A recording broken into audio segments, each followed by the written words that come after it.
বাংলাদেশ জুড়ে প্রাণী হত্যার ঘটনা যেন থামছেই না। প্রতিদিন সামাজিক যোগাযোগ মাধ্যমে ভেসে উঠছে মানুষের নির্মমতার ছবি।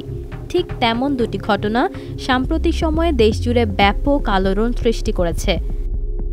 পাবনার ঈশ্বরদীতে সদ্যজাত ৮টি কুকুরছানা এবং বগুড়ার একটি নিরীহ বিড়ালকে জবাই করে হত্যার ঘটনা। পাবনার ঈশ্বরদী উপজেলা পরিষদ কোয়ার্টার কমপ্লেক্সে জন্মের মাত্র সপ্তাহখানেক পর ৮টি কুকুরছানাকে বস্তায় ভরে পুকুরে ডুবিয়ে মারা হয়। ছোট্ট ছানাদের না পেয়ে শুরু হয় মা কুকুরের করুণ আর্তনাদ। মা কুকুরের এই করুণ কান্না প্রাণীপ্রেমীদের হৃদয় ছুঁয়ে যেন দেশব্যাপী শোকের ছায়ায় রূপ নেয়।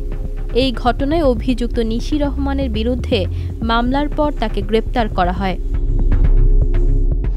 অন্যদিকে বগুড়ার দত্তবাড়িয়ায় একটি বিড়ালকে গলা কেটে হত্যার ঘটনায় অ্যানিম্যাল ওয়েলফেয়ার অ্যাসোসিয়েশন জিডি করেছে।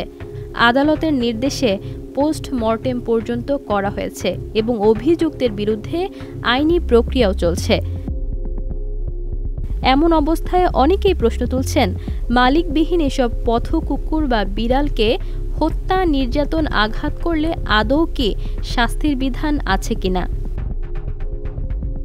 আইনজীবীরা বলছেন, বাংলাদেশের প্রাণী কল্যাণ আইন অনুযায়ী কর্তৃপক্ষের লিখিত অভিযোগ ছাড়া কোনো আদালত মামলা গ্রহণ করবে না। অর্থাৎ চাইলেই যে কোনো ব্যক্তি এই ধরনের অপরাধের জন্য আইনি প্রতিকার বা মামলা করতে পারবেন না।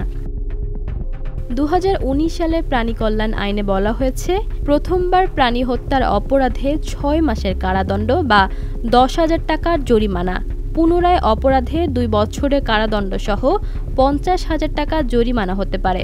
তবে সাধারণ নাগরিক সরাসরি মামলা করতে না পারায় আইনটি দুর্বল হয়ে পড়েছে।